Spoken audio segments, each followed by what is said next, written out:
भागवत गीता के अनमोल वचन मनुष्य को जीवन जीने की सही राह दिखाते हैं। गीता जीवन में धर्म, कर्म और प्रेम का पाठ पढ़ाती है।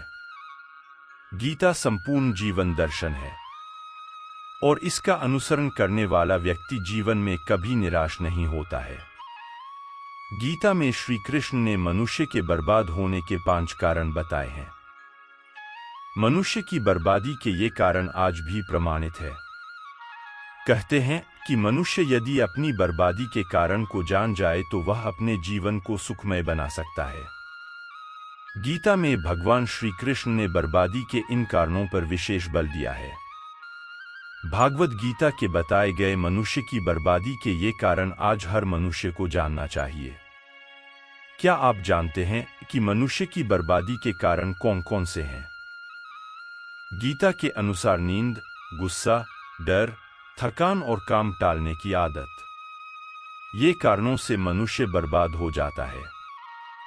गीता में श्री कृष्ण ने कहा है, केवल पैसों से आदमी धनवान नहीं होता, असली धनवान वो है जिसके पास अच्छी सोच, मधुर व्यवहार और सुंदर विचार होते हैं। श्री कृष्ण का कहना है कि मनुष्य को किसी भी परिस्थिति में हौसला नहीं हारना चाहिए। जब तक आपकी सोच और विचार अच्छे नहीं हो जाते तब तक आपके अच्छे दिन नहीं आते हैं। गीता में लिखा है कि ज्यादा खुश या फिर ज्यादा दुखी होने पर निर्णय नहीं लेना चाहिए, क्योंकि यह दोनों परिस्थितियां आपको सही निर्णय नहीं लेने देती हैं। यदि तुम्हारे अंदर खुद को बदलने की ताकत नहीं है तो तुम्हारा कोई अधिकार नहीं कि तुम भगवान या भाग्य को दोष दो। जाने अनजाने में हम कुछ ऐसी गलतियां कर देते हैं जिसका पछतावा हमें फिर बाद में होता है, और जब हमें उस गलती का पता चलता है तो बहुत देर हो जाती है। तब तक हम बर्बाद हो चुके होते हैं। तो आइए हम इसे एक कहानी के माध्यम से जान लेते हैं कि इंसान कौन सी गलतियां करता है जिससे कि वह बर्बाद हो जाता है, और हमें यदि अपनी बर्बादी के कारण को जान जाए तो हम अपने जीवन को सुखमय बना सकते हैं। प्राचीन काल में एक शाही परिवार में एक लड़के का जन्म हुआ। कम उम्र में ही शाही ठाट से दूर गुरुकुल में भेज दिया था। गुरुकुल में यह बालक सबसे होनहार था। उसने वेदों और शास्त्रों का अध्ययन किया। गुरुकुल में अभी उसकी शिक्षा समाप्त भी नहीं हुई थी कि उसके माता पिता और सभी भाई बहन प्राकृतिक आपदा में मारे गए। शिक्षा समाप्त करने के बाद इस बालक ने प्रण लिए कि उसका सारा जीवन लोगों की भलाई में ही बीतेगा। अब इस सन्यासी ने अपनी सारी महत्वाकांक्षा त्याग दी। वह सांसारिक वस्तुओं को छोड़कर हिमालय की जंगलों में चला गया। उसने लंबे समय तक तपस्या की। धीरे धीरे इस सन्यासी की चर्चा सभी जगह होने लगी। उस राज्य का राजा बहुत ही क्रूर व्यक्ति था।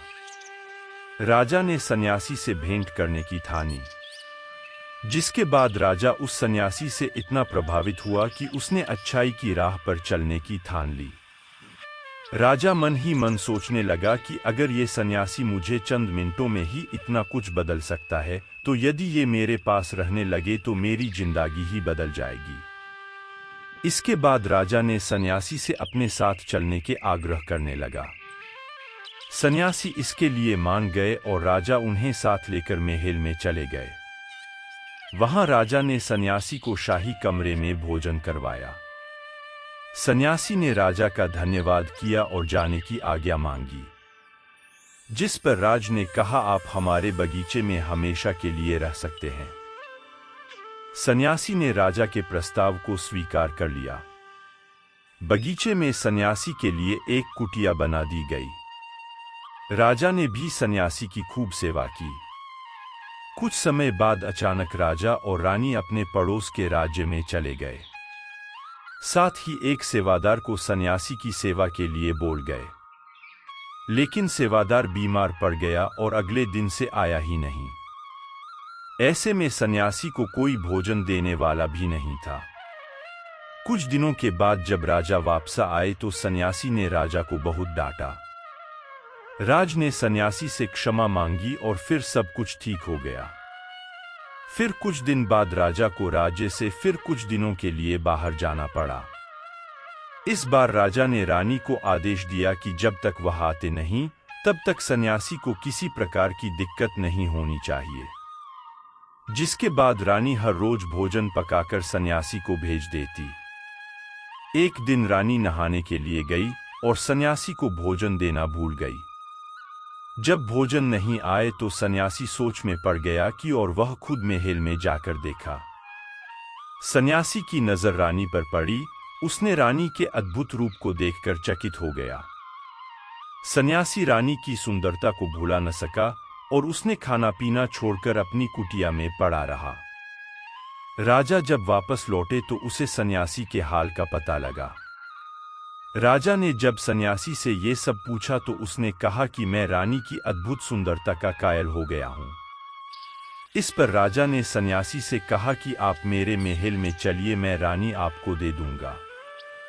कुछ दिनों के बाद रानी ने उस सन्यासी से कहा कि आप क्या थे और क्या हो गए। आज आप वासना के कारण मेरे गुलाम हो गए। यह सुनकर सन्यासी को महसूस हुआ कि वो तो एक सन्यासी है।